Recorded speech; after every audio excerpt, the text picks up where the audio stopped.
Good evening everyone, hope everyone's doing well. And now I've gone from placing this thing on top of the toaster, in front of my TV screen, on the front of the kitchen roll, and now the fucking bathroom cabinet. But of course you didn't come here to find out how many places I can put my mobile phone and still be able to record. No, I want to talk about this recent situation regarding dogs and, oh, can your dog be racist? Grr, bark, bark, woof, something like that. Anyway, in all seriousness, I don't think there's any such thing as a racist dog. All this is the left-wing NPCs going barking mad, no pun intended, and barking up the wrong pissing tree. All this is just an attempt to distract us, more than anything. But I will say this much. What religion tends to have a tendency to dislike dogs? What religion finds dogs to be unclean? Yes, Islam. Now, why is that, I wonder? It does beg the question, doesn't it?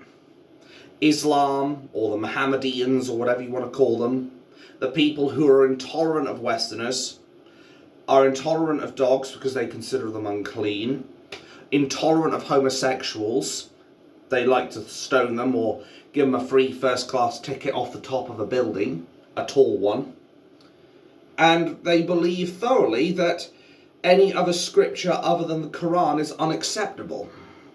So it does beg the question, why are they pushing for dog-free zones? Why are they pushing against this narrative of dogs can be racist? Dogs can't even talk, for fuck's sake, other than go woof woof or something like that, maybe with a bit more enthusiasm, but I digress. You can't even say something as pathetic as cats have racism in them, although you could say they have a little bit of supremacy. After all, dogs have owners, cats have staff. Anyway, the point is, animals can't be inherently racist. Not even Count Dankula's version of Nazi pug can be considered racist, because it is literally just a meme. It was just, he wanted to make his girlfriend's pug, which was the cutest thing in the world, into the worst thing he could possibly imagine. Now, was it a little distasteful? You could probably argue, yeah, it was. But there was a little bit of comedic talent in there, at least. Whereas this shit revolving around can dogs be racist is anything but funny. All it does is it showcases the idiocracy, if you will, of the left wing. I wonder what Keir the Traitor Starmer is going to say about this. Speaking of Keir the Traitor Starmer, there's also been some more stuff, and much as I am loath to talk about Farage in a positive light, he does make a good point in saying that there's perhaps more stuff about Southport than we're being let on. The way I look at it, I think anything we know about Southport, we should imagine it being 10 times worse, quite frankly. I mean, as it is, losing 3 beautiful children, God rest their souls, to some Mohammedan jihadist, who they wanted to say was a Welsh choir boy. Yeah, those girls are dead because of him. And the media and Keir the Traitor Starmer were so quick to just be like, cover it up. Don't let them know about this. Don't let them know about the fact that this guy was indeed a jihadist.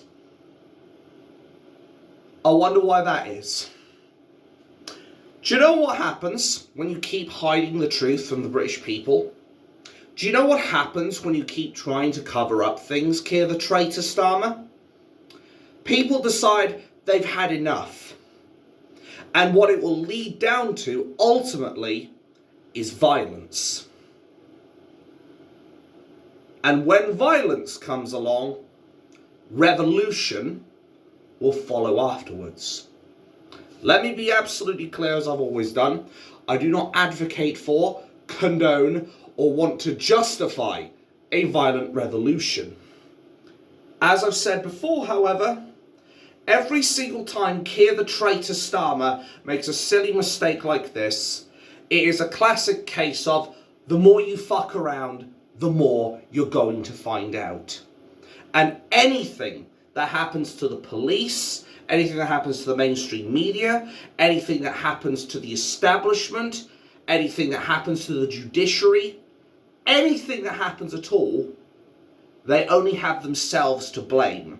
Because they were the one poking the bear with a stick, as it were.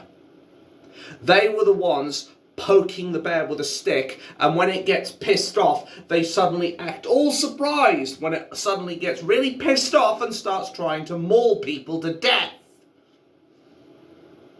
But of course, the mainstream media won't tell you this.